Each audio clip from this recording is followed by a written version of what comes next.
It's that time of year where hardy hibiscus are in their prime. Hi, I'm Heidi from Garden Crossings, and in today's video, we're going to walk through the gardens here at Walter's Gardens, the home of the proven winter perennials. And we're going to walk and take a look at this huge row of all of the various Summerific brand of hibiscus, along with other great generics that Walter's carries. Hardy hibiscus are hardy in zones 4 to 9. So for most of you who are watching today, this is a perennial that you can grow in your garden. Another thing that I think that's worth mentioning is, especially for those of us that are in the north, the hardy hibiscus, they're going to be the last plant to emerge in the spring. So it's a plant you have to be patient with. But once it does emerge, it just goes to town. And typically here in West Michigan, we're a zone 6A. These babies are blooming somewhere around the end of July to beginning of August. So they are a great plant, huge flowers. There's a couple different things we're going to look at in this tour today: flower size, flower color, and the foliage color. And this is a great place to ask, what is it that you're looking for when you're growing hardy hibiscus? Is it the flower color that's important to you, the foliage color, or a pairing of both? What is your favorite hardy hibiscus color? Let's go ahead and take a walk through the garden. So we're going to look at approximately 25 different varieties of rosemallow, also known as hardy hibiscus, in today's video. We're going to just walk down the row and show you some of the various colors. So the first one we have here is Valentine's Crush. Valentine's Crush is one of the more taller varieties that we'll be seeing today. It features gorgeous ruffled blooms. They're heavily overlapped, so there's a nice overlap going there, which is something to look for. At least that's one thing I like to look for. And then a really nice ruffled edge. It's not the deepest red we're going to see today, but it's a really gorgeous, bright fire engine red. We'll take a look here at a couple of the other flowers just so you can see how gorgeous it is. This one has more of the green color foliage, a little bit of olive going on, but mostly this is going to be a pretty bright green foliage for this particular plant. This one I would say is probably about halfway through its blooming stage at this point. Next one we're looking at here is a little bit deeper red color, not quite as tall as Valentine. This is the Blackberry Merlot. And this too has that green foliage with just a little bit of burgundy going on, but it's got deeper, richer red flowers. The flowers are a little smaller than what the Valentine is and not quite as ruffled, but just a really nice, deep, rich red. There are going to be some varieties we are going to skip over today because they are not introduced yet, so they are not named. So if I skip over one, that is the reason. I don't know what it is, and I can't tell you what it is either, even if I knew. Here we have Holy Grail. Holy Grail is our top selling hibiscus. Holy Grail is known for its extra deep, dark foliage. So when we look here at the Holy Grail foliage, you can see it is near black. It's got really rich, deep red blooms and just a ton of it. Holy Grail is a little wider than what it is tall. And this is a good place for me to mention, we're going to put links down in the description on YouTube. So if there are any of these hibiscus that you're wanting more information on as far as its height and etc., just go to the links in the description section on YouTube and we'll take you to more information on all these plants. Holy Grail, though, is definitely the Holy Grail. It is a very popular, very sought after color of hibiscus. And I think it's just because of that nice, dark, rich foliage and that great red flower. The next one here is Midnight Marvel. Midnight Marvel is an older variety of the red blooming hibiscus. You can see Midnight Marvel also has a little bit of that darker foliage going on, but there still is a lot of green that is present in this plant. So when this one was first introduced, it was a really nice dark foliage because this was as dark as at that time that we had seen. But now that there's been improvements on the plants and deeper, darker foliage has been developed, there's improvements that are going on. Not a bad plant. Obviously, not everybody wants that dark foliage, but Midnight Marvel is a beauty with its two gorgeous red flowers. Watermelon ruffles. On this particular plant here, it is almost done blooming. You can see there's a lot of green going on and not a lot of flowers. This was one of the earlier varieties to start showing color in the garden. Now, what do I love about watermelon ruffles? Just look at that flower.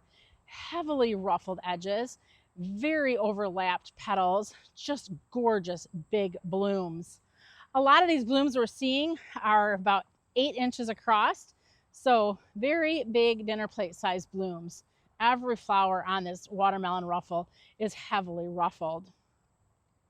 The next one we have is Lilac Crush, and Lilac Crush has a bright green foliage on it with lilac blooms. So when you look at these blooms, I do see pink, but there's definitely those lilac undertones. Gorgeous lighter purple or lighter lilac color with that nice bright magenta eye. A lot of the flowers we're going to see here today are going to have that bright magenta eye, although not all of them will. So there's a few special varieties we'll see today that are going to be a pure solid flower color. Lilac Crush is another taller variety with more of a vase type habit. Next here we have Berry Awesome. Berry Awesome was one of the first introductions in the Summerific series, and it's got that olive green foliage with more of that dusty rose kind of color flower. Beautiful big blooms. Definitely, if you've been collecting these rose mallow or hardy hibiscus for any amount of time, I would have to say there probably is a Berry Awesome in your collection. The next one is Candy Crush. Candy Crush features a nice bright green foliage, a little bit shorter than many of the others that we've seen so far, and I love the flowers of Candy Crush. It's just, in my opinion, that perfect pink color. There's a little bit of magenta veining going on these blooms, but just, oh, such a beautiful flower color. Definitely one that, man, if I had to pick 3, Candy Crush would be in my top 3 choices for the hardy hibiscus. The next one here has not even started blooming yet. This is called Summer Carnival. Summer Carnival is unique because it has variegated foliage. So none of the other varieties we've seen so far have the variegated foliage going on, but Summer Carnival does. It's very late to bloom. So if you were looking to create a collection of hibiscus that you were kind of creating a stage blooming effect, this would be one you could put in the garden and have these later in the season dinner plate blooms. Even though it's not in bloom right now, I think that foliage is really cool with those little hints of pink on the edges.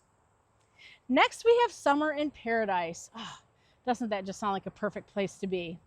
Summer in Paradise is another nice, bright green leafed variety. Maybe a little bit of olive in there, but really a very nice, bright color. It features these gorgeous magenta blooms, and look at the overlap. I'm going to give you that sideways version of it. Gorgeous overlapped petals. Now, I would have to say, of all of the hibiscus we've seen thus far in this tour, Summer in Paradise is definitely probably the one with the largest flowers going on. Taking things to a little bit of a lighter shade is the All Eyes on Me hibiscus. All Eyes on Me features gorgeous green foliage and a very, very soft pink bloom. You see it's got that gorgeous magenta eye that bleeds out and really is quite a stunner.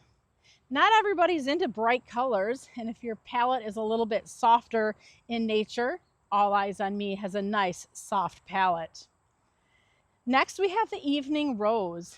Evening Rose features dark, near black foliage with, again, those bright magenta blooms. Look at this plant. This is just in its perfection right now. I'm not seeing a whole lot of spent blooms. The plant just looks so nice and clean. That is one thing with hibiscus, is you do get the blooms that look a little bit ratty when they are spent. But that's something that, you know, if you're out in your garden every night and you want to pick them off, you can do that. Or you can just leave them like is done here in this garden, and the wind will blow them off and they'll drop to the ground. Here we have another brighter, lighter pink, and this is the Hibiscus Airbrush effect. Hibiscus airbrush effect is a little shorter than some of the others, but it does have a wider habit. The flowers of airbrush effect are nicely overlapped. A little bit of a ruffled edge there, and you can kind of see why the name is airbrush effect. There's that pink with kind of a whitish halo effect going on. So that's really another gorgeous color in the collection. The next one here is not blooming yet, or hardly blooming. This is Hibiscus Inner Glow.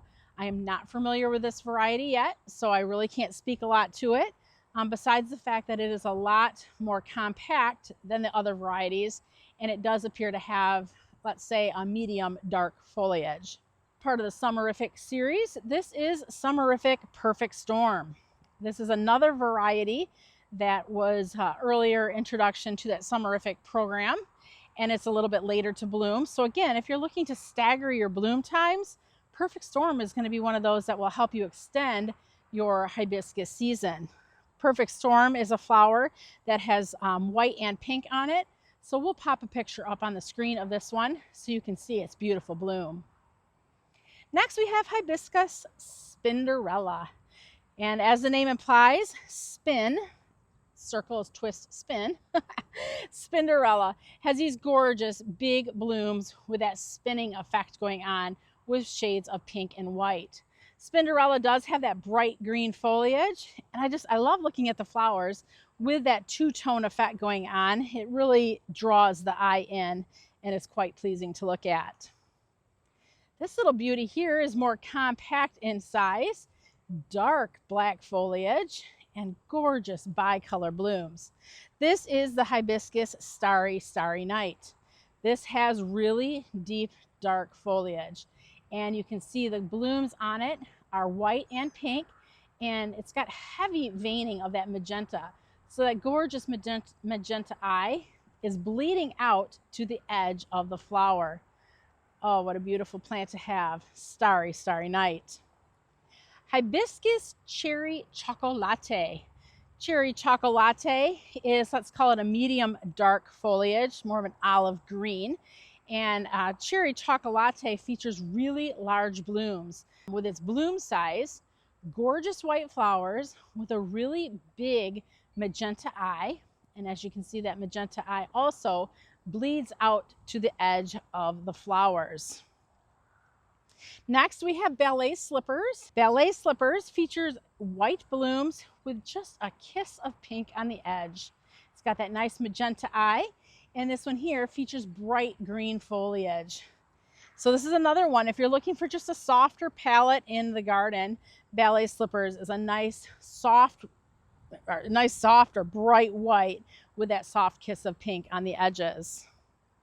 Hibiscus Dark Mystery. This is a new one for me. So that's one thing that's fun as I'm walking through here, is I'm learning about some of these new plants right along with you. Hibiscus Dark Mystery is featuring deep, dark, near black foliage with almost pure white blooms. It's got that nice magenta eye there. But one thing I'm noticing with with Dark Mystery is that the veining doesn't go out quite as far to the edge of the flower as some of the others do. Not much ruffle going on there, and just nicely, lightly overlapped. A gorgeous black and white combination. This is part of the Summerific series. This is Hibiscus French Vanilla. We'll put up pictures on the screen so you can see what this beauty looks like when she's blooming. But French Vanilla has a nice creamy white flower with a magenta eye. French Vanilla is going to be a later bloomer. As you can see, there is just buds everywhere. And that's a good thing to point out with these hardy hibiscus, is these hardy hibiscus are not like the old ones that used to be on the market. They bloom from tip to toe, meaning we're seeing flowers not only at the tip of the branches, but there are flowers all the way down the stems. More buds mean more flowers for your summertime enjoyment. Next, we have Hibiscus Angel Eyes. Angel Eyes has nice bright green foliage with another very crisp, clean white flower. You can see it's got that really, really dark magenta eye. Again, not a lot of veining going out to the edge of the plant. Just a very standout flower. There's a lot of these as I'm walking in the gardens, and I'll see a plant, I'll be like, oh, that's got to be angel eyes, or oh, that has to be, watermelon ruffles. Some of them are just so obvious with what they are because their flowers just really stand out fantastic. Here we've got a really, really dark foliage plant. This is Edge of Night.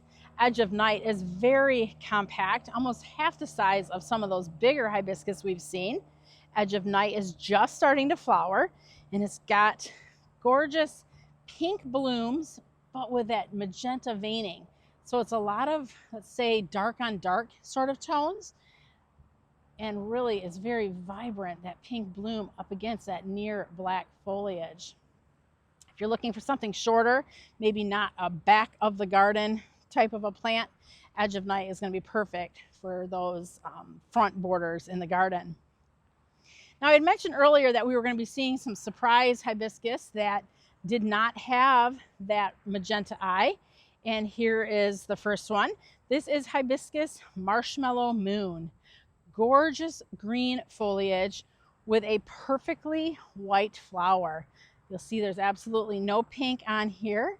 So this is really a different and unique look. This is a compact one, only about 3 foot tall or so. The flowers are a little bit smaller than some of the others, but just a really crisp, pure, clean white. Next little guy here is Garnet Globes Hibiscus, and this one too is a new variety. I don't have a lot of information on it yet, but it does appear to be another shorter variety of hibiscus. It's going to have more of that olive foliage, so kind of green with just a little bit of the darkness going on. And this has got those really nice, deep, rich, dark red blooms as well. So I'll be curious, but I do think this is going to be a shorter variety with the red flower, where a lot of the varieties we've seen thus far with the red flower do tend to be more about 4 foot tall or so. And the last one we're going to show here is another new introduction. This is Hibiscus Cookies and Cream. What a perfect name for the hibiscus. Cookies and Cream features the dark black foliage. And here we have it, gorgeous white blooms. So to my knowledge, this is the first hibiscus with the dark black foliage with the perfectly pure white blooms. Compact in size, only about 3.5 foot tall by about 3.5 foot wide. A gorgeous hibiscus with a beautiful name. I hope you enjoyed walking through this garden with me today and seeing all the different variations of colors of the hardy hibiscus. There's so many to choose from, and I think when you're able to see the side-by-side comparison of them, that might help you make a little bit more of a better guess or educated decision when you're looking to add these beauties into your garden. If you have any questions or comments on any of these gorgeous hardy hibiscus, please feel free to leave it in the comments below. And if you're just seeing one of these that you have to add to your garden, you can shop online at our website, gardencrossings.com. Thanks for watching. I'm Heidi from Garden Crossings.